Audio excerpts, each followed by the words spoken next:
My name is Melissa Ferris Seville. I'm the first poet laureate of Kansas City, and this poem is called Phoenix. In third grade, Gabrielle came up to me and said that I was like J.C. Penney's because it's all inside. And it's kind of funny now, but back then I cried. Tears of fat, tears of lard dripped from my eyes, and I never lost a pound. I would look down at my rotund stomach and wanted to slice it like the pig I thought I was. Oink, oink, oink. In seventh grade, I'd sit at the front of the bus crying Baskin Robbins, truffles in paradise, ice cream tears, because the boys in the back were calling me a turkey. And the word would bounce off of everyone's head between them and me and create a resounding sound of laughter now that it's after I laugh, because I have learned that life comes, and when you least expect it, you are victimized by its intrusive actions, and your reactions are nothing but life's implicit jewels implanted deep within you, just beginning to sprout fledglings of destruction for the sake of creation.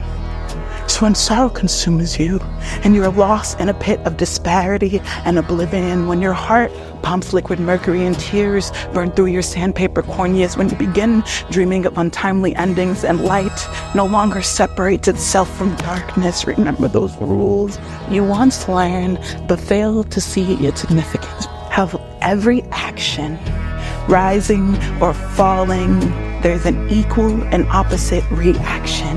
An energy, latent or destructive, can never be created, though it comes from nowhere, or destroyed, though it just as easily disappears. 2 + 2 will always equal 4 on our plane of existence. Even imaginary numbers have a place in logical equations. Creativity can fit into a mold if you form it with your own hands, because you and you alone control your destiny. Even when the pyramids are stacked against you, and the Bible foretells your downfall, and the stars flicker signs of doom, when every bead of blood that sweats from your gashed epidermis is self-inflicted, and every knife in your back, stone to your soul, and bullet hole in your chest is exacted by those that you love, it might be then that you find yourself. Do not lean too heavily upon this gelatin horde of society and drown in fake support, but instead sprout your tarred wings, feather no longer, tougher to some extent, but all the more beautiful. Take flight into the air that's corrupted by moral pollution. Get your head into the clouds and keep your feet off the ground to protect from ankle biters. Place blinders on both sides of your existence and soar.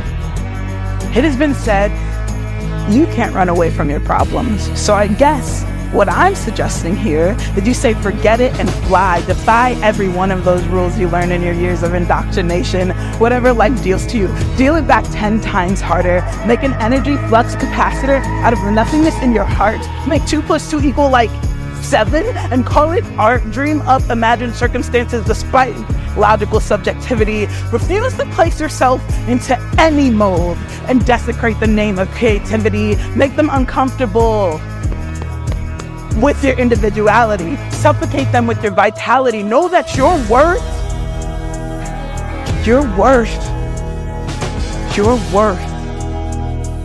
is invaluable. Your worth can be infallible. The war you are fighting has already been fought, but do not be mistaken.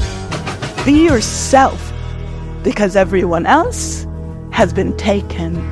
No matter how many briny seas need be created by your tears of sorrow, or how many roses you bleed need be mistaken for beauty, treat each and every tear as if it's a fallen star. Let your rose garden define who you are. Know that there is nothing, and I mean nothing, that you lack.